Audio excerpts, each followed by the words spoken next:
सतगुरु कबीर साहब के पूर्ण तिथि 504वां वर्ष मनाया जा रहा है। विचार साहब के सानिध्यता में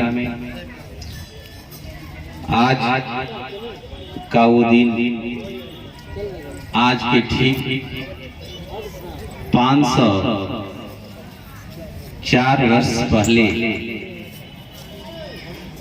वो कैसा दृश्य रहा है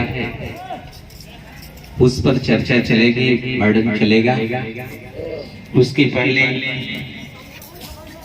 एक बार हम चाहते हैं कि आप सभी लोग आए हुए हैं इस पावन पवित्र धरती पे, उस परमात्मा के नाम पे, उस सद्गुरु के नाम पे जिन्होंने हम सबके आत्मा को निर्मित किया है और इस आत्मा से उनका एक अटूट गहरा लगाव है जिसका कहने में नहीं है। एक बार हम सभी लोग उनके नामों का जय घोष कर लेते हैं, फिर उसके बाद हम सतगुरु कबीर साहब के जीवन परिचय की तरफ चलते हैं, क्योंकि उनका जो ये पूर्ण तिथि है उनके बारे में आप सभी लोगों को, हम लोगों को चर्चा कर लेना परम आवश्यक है। बोलिए सतगुरु कबीर साहब की जय, बोलिए लहरतारा धाम की जय, बोलिए कबीर चौरा धाम की जय, बोलिए मगहर धाम की जय, बोलिए सभी संतों की जय, बोलिए विचार साहब की जय, बोलिए सभी भक्तों की जय। साहब बंदगी साहब बंधुओं, आप सभी लोग सुनते आए हैं भक्ति सबको करना चाहिए, लेकिन इस संसार में बहुत सी भक्तियां हैं, बहुत से देवी देवताओं की भक्ति है, लेकिन जो आपको सतगुरु कबीर साहब की भक्ति मिली है, इस भक्ति में और संसार की भक्ति में क्या अंतर है? सबसे पहले भक्ति आप क्यों करना चाहते हैं? भक्ति क्यों करना चाहते हैं? और इस मनुष्य जीवन को भक्ति की क्या आवश्यकता है? इसके जीवन में भक्ति का विशेष क्या महत्व है जिसे इसे हर कार्य छोड़कर करना चाहिए? सामने 100 काम पड़ा हो तो कहावत है कि स्नान कर लेना चाहिए अगर स्नान का समय हो तो। सामने 1000 काम पड़ा हो, अगर सामने 1000 काम पड़ा हुआ हो और भोजन का समय है तो उस सब कार्य को छोड़ करके भोजन कर लेना चाहिए, क्योंकि बिना भोजन के शरीर नहीं चलती है। और दुनिया का सब काम पड़ा हो और एक तरफ भक्ति पड़ी हो, आपकी तो पूरी दुनिया का काम छोड़ करके भक्ति कर लेना चाहिए। ऐसा भक्ति का इस मनुष्य जीवन में क्या महत्व है बंधुओं? भक्ति भग इत अर्थात इस संसार के भव सागर से मुक्ति, इत समाप्त, जिसका जन्म मरण से इस संसार के भव सागर से समाप्ति हो जाए, जिस कारण से उसी को भक्ति कहते हैं। इसलिए भक्ति आपके लिए आवश्यक है इस जीव की। क्यों? क्योंकि ये जो मनुष्य जीवन है ये जड़ चेतन, ये जो शरीर बनी है जड़ चेतन से बनी हुई है। जड़ चेतन की उर्जी गांठ सुरझे ना सुरझाई हो, अचल अमल अब्बे अविनाशी जे श्रुति बहु गुण गाई हो। ये जो जड़ चेतन की जो ये शरीर बन गई है ये सुलझ नहीं रही है, ये सुलझ नहीं रही है, सुलझने से ये अरुझ गई है, अरुझ गई, इसी को सुलझाना है। लेकिन ये संसार जो है इसी का गुणगान गाता है कि ये शरीर ये अमर है, ये जीव ही समझता है कि हम मरने वाले नहीं हैं, हम विनाश होने वाले नहीं हैं और संसार का मायाओं में लिपटा हुआ है, लेकिन जो इसके जीवन का सबसे महत्वपूर्ण कार्य है उसको ये भुला जाता है, नहीं कर पाता है। और संसार का जो उसकी कोई भूमिका नहीं है, माया, और उसमें लिपटा रहता है, उसके लिए पूरा जीवन दे देता है, लेकिन जीवन के लिए जीवन का एक पल भी नहीं दे पाता है। वो पल है भक्ति का। जो पल भक्ति में इसका बीतता है, सुमिरन में बीतता है, वही इसका है। बकिया सब माया में चला जाता है, बेकार चला जाता है। लेकिन वो भक्ति किसकी करनी चाहिए तो इसका कल्याण होगा, मुक्ति होगी। क्योंकि संसार में बहुत सी भक्तियां हैं, देवी देवताओं की भक्तियां हैं।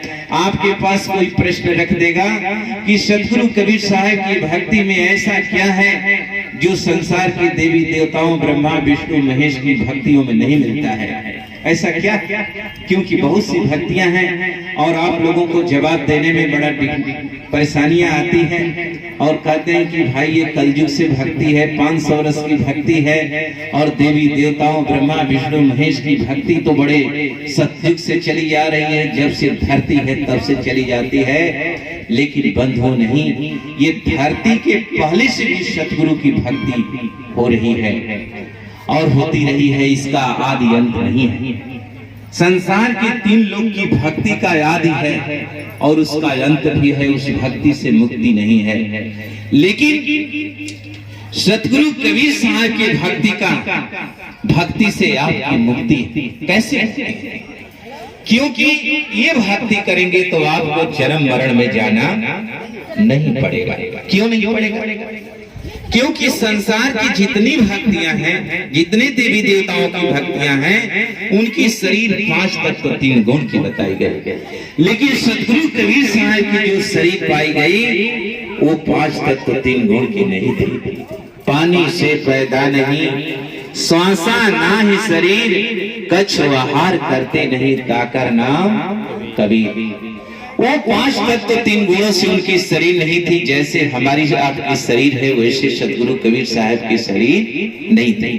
वो देही को सतगुरु कहे यह तो दुंदर ज्ञान, 4 दाग जामे नहीं, ताको सतगुरु मान। आज के समय में बहुत से सतगुरु बन गए हैं, लेकिन ये पूरे सृष्टि में, पूरे संसार में सतगुरु कबीर साहब ही सतगुरु हैं। क्यों? क्योंकि जिसमें 4 दाग नहीं हो वही सतगुरु है। 4 दाग कौन से?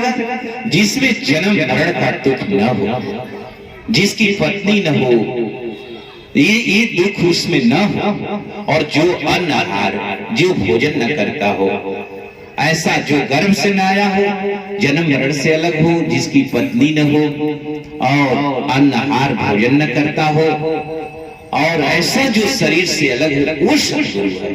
ऐसा सृष्टि में कोई नहीं है बंधुओं। ऐसा केवल सतगुरु कबीर साहब आप हैं जिनकी धरती पर आप बैठे। क्योंकि सबकी शरीर पाई गई, सबकी शरीर पाई गई, सबके 5 तत्व 3 गुण का पाया गया, लेकिन सतगुरु कबीर साहब की नहीं थी। क्यों?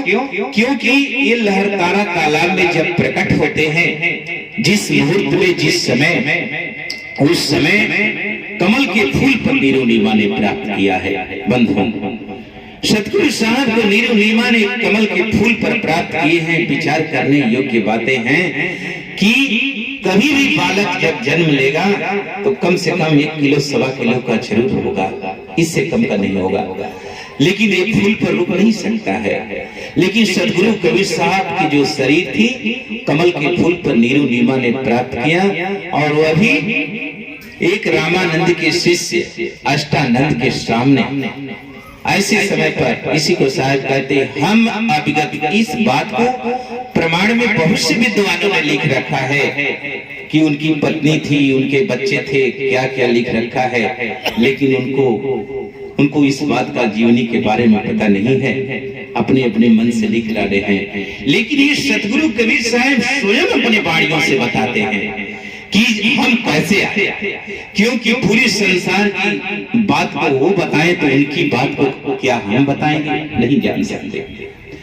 सबकी बातों को, ये धरती की किसी की भी जीव जंतु की बात बाकी नहीं रह गई। आदि अंत उत्पत्ति प्रलय सब कुछ उन्होंने कह दिया।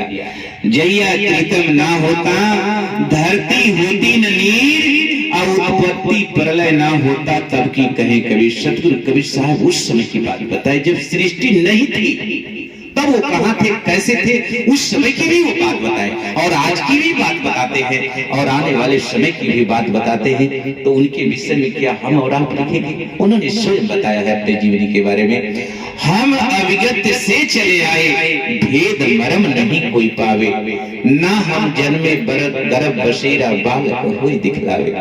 चाहे करें कि हम अविगत उस परम धाम परमात्मा के लोक से चले आए, लेकिन मेरा भेद कोई नहीं जान पाया कि मेरा भेद क्या है, हम बालक क्यों हुए। बालक आप भी होते हैं। उन्होंने बालक होके दिखलाया कि कैसे माँ के यहाँ से जन्म लेता है बच्चा, छोटा होता है और कैसे बड़ा होना चाहिए, कैसे भक्ति करना चाहिए, कैसे जीवन यापन करना चाहिए। उन्होंने ये दर्शाया, इसलिए बालक होकर के आए। यदि वो चाहते तो कैसे भी आ सकते थे, लेकिन ये आप कहेंगे कि फिर ऐसे तो भाई हम बालक हैं, हम भक्ति नहीं कर सकते।